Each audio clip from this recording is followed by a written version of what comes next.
have them. So I would have taken the Sussexes. You mean, wait, you mean my gift would have been... Nobody knows. Oh my God. Oprah Winfrey, yes, the Oprah, just threw some major shade at Meghan Markle, and trust me, this was no slip of the tongue. This was drama, served up hot and classy, like silver platter, polished to perfection. And the way she did it, so smooth, half the internet didn't even catch it. But the other half? Oh, they were living for the scandal. Sussex last name. And so here she appeared on Kelly Ripa's Let's Talk Off Camera podcast on Wednesday.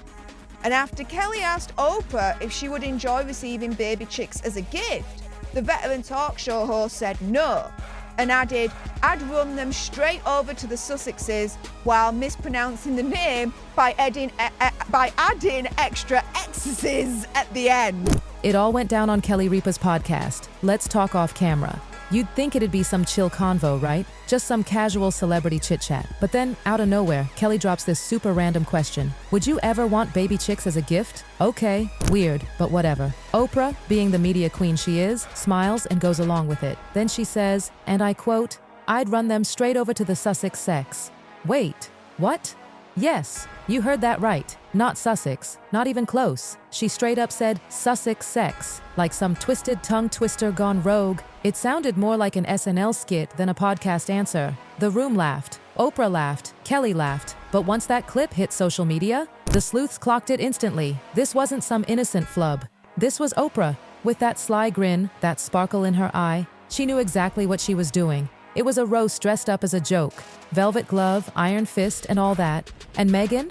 Oh, she wasn't laughing. Because let's be real, Meghan lives and breathes that Sussex brand. It's not just a title to her, it's her identity, her aesthetic, her merch line, her entire vibe.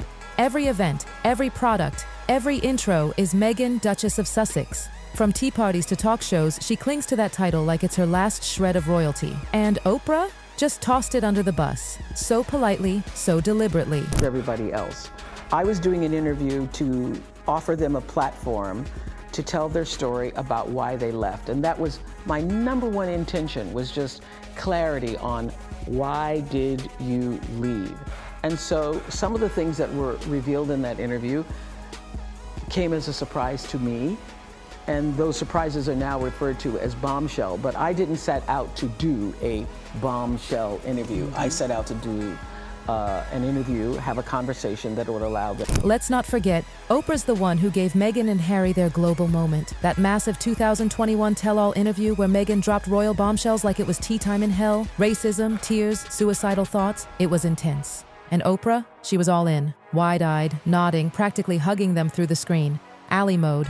Activated, but now she's out here turning Sussex into a punchline. Meghan's team is reportedly in full-on panic mode, like alarms ringing, PR team spiraling, damage control on overdrive. But let's not act like this came out of nowhere. Oprah's been backing away for months. No birthday shout-outs, no brunch photos, no reposted flower baskets on Instagram. And yes, apparently Meghan sent several. The last time they were even seen in the same place, some book launch in Montecito. Oprah showed up late, sat nowhere near Meghan, and dipped without a word. Cold, ice cold. And now this. Meghan's precious Duchess persona just got reduced to an awkward joke, a cringy mispronunciation. And don't kid yourself, Oprah doesn't do accidental. She doesn't sneeze without branding it. So when she said Sussex sex, oh, she knew it would go viral, and it did. Twitter blew up, memes exploded, the jokes were brutal. Meghan got dragged back into the court of public opinion, and it was not pretty. Meanwhile, Meghan's team is scrambling. Word is, she's not just embarrassed, she's furious. She genuinely thought her bond with Oprah was solid, real, deeper than Hollywood. Girl,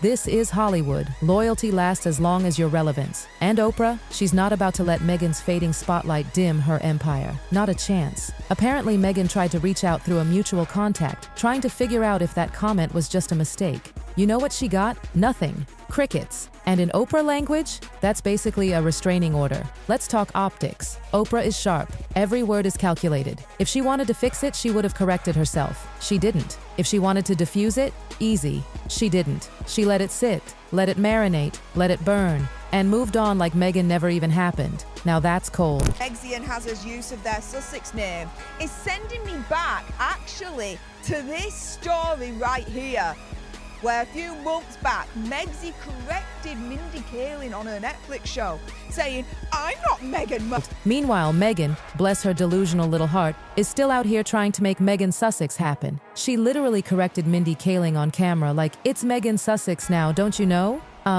What? That's not how titles work, sweetie.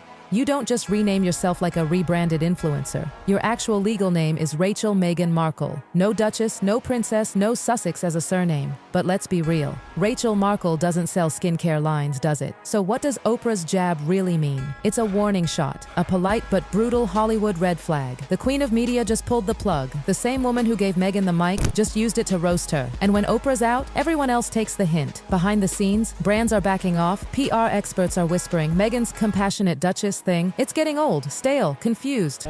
She was under enormous strain. We all have sympathy for her, but gee, she likes playing the victim. We're talking about tears over bridesmaids' dresses and stuff like this. I mean, it's like, married at first sight more than the future of the royal family, isn't it? Look, to be honest, I did think that watching this. I thought perspective goes a long way, doesn't it? The privilege they have. I love that she's speaking out about the mental health issues, but that's what Prince... Translation: the Duchess card doesn't hit like it used to. It's overplayed, exhausted, and if Hollywood hates one thing, it's repetition. Meghan's whole narrative hasn't evolved since 2020. Still the same I escaped the palace anthem, but newsflash, if there's no palace, it's just whining. And Oprah, she reads the room, she saw the decline before anyone else did. Let's not ignore the failures either. Spotify deal, gone. Netflix show, flopped. Jam line, a literal punchline. Her public appearances, getting rarer and more staged than ever. Meanwhile, Oprah doesn't hang out with flops. She's not here to babysit your fading brand, so where does that leave Meghan? Honestly, on shaky ground. If she's smart, she'll vanish for a bit, regroup, reconnect with the public without waving that dusty title like a VIP pass. But something tells me, Meghan's not letting go of her paper crown just yet. But let's not kid ourselves. Meghan's not the type to just take a hit and move on. Nope. When she gets burned, she launches into full battle mode. Insiders say she's deep in damage control right now, reevaluating her alliances, whatever that means, scrambling to reposition her brand, reworking her image like it's a last-minute school project, and fast, because Oprah didn't just make a joke, she opened the floodgates. In Hollywood, public sentiment builds slowly, like a whisper. But when someone as big as Oprah speaks out, even with a chuckle, it gives everyone else permission to do the same. Suddenly, comedians are cracking jokes. Late-night hosts are circling. Social media's out here memeing Sussex sex like it's the new conscious uncoupling. And the scariest part? Even Meghan's own fans are starting to admit it. The shine is fading. That picture-perfect mix of royal dignity and modern womanhood, it's looking more like a forced PR package by the day. The public has moved on. But Meghan, she's stuck in rerun mode, still out here playing the same 2020 hits like it's all still fresh. And Oprah, she just confirmed what people were already thinking. The magic's gone.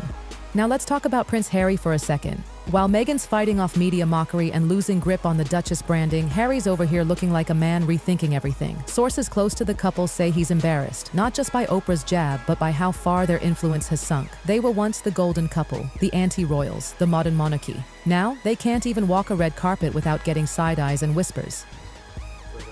Obviously, pretty gutted about the decision. We thought it was going to go our way, but it certainly has proven that there was no way to win this through the courts. Wish someone had told me that beforehand. The decision has been a surprise as well as not a surprise. For the time being, it's impossible for me to take my family back to the UK safely. You're obviously very deeply affected by this.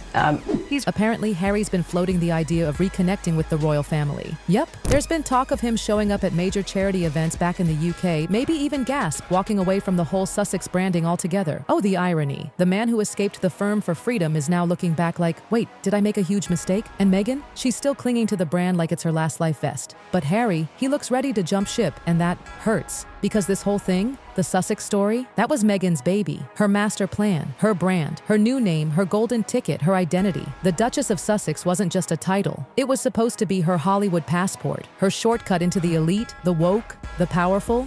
But now, that passport's expired, and Oprah just stamped it, return to sender. Let's not pretend this is just about one joke. This is about everyone stepping back. The Obamas, silent. Beyoncé, nothing. Tyler Perry, cryptic. Even Netflix, reportedly rethinking future deals. It's not just a joke, and it's the sound of the room clearing out. Meghan Markle is no longer the woman you can't criticize. She's now the woman it's safe to laugh at. And in this town, that's lethal. So what now? Meghan's got two paths. Option 1, play the victim. Again, release a statement about how words hurt and spin Oprah's comment into another chapter in the never-ending saga of media bullying. But let's be honest, that angle is tired. People aren't buying the poor me narrative anymore. Not when you live in a $14 million mansion with private chefs and a team of stylists. That damsel in distress card, it's worn out. Option 2, pivot, hard, laugh it off, own the moment, drop a cheeky post, show you're in on the joke, because the only way to survive Hollywood when you're losing your grip, reinvent yourself, fast. But here's the catch. Reinvention, it requires humility, letting go of the image, owning the flop, accepting that maybe, just maybe, the plan didn't work. And for Meghan, that's a tough pill to swallow. Her whole brand is built on the idea that she's been right all along, misunderstood, victimized, that she's always the underdog. To admit she miscalculated, that would be the biggest twist of all. But time's ticking, and Oprah's silence, deafening. No apology, no clarification, no subtle Instagram-like, just nothing. And in this world, that silence is loud. It's the sound of doors quietly closing behind her. Because here's the brutal truth. The dream Meghan sold us, biracial American actress turned global duchess, it's unraveling. And even her fairy godmother Oprah, she's moved on. Maybe this was always coming. Maybe the Sussex brand was never built to survive outside Buckingham Palace. Maybe Meghan's ambition was bigger than the title could carry. Maybe she was chasing a kind of fame that Hollywood doesn't hand out for free. Because once the attention fades, all that's left is authenticity. Not the branding, not the titles, just realness. And Oprah, in just one sly smirk and a twisted word, reminded the world maybe Meghan's crown was paper all along. So now what, Meghan? Duchess, actress, influencer, visionary? You had your say. The world listened. But now they're laughing. And in this town, that's when the real silence begins.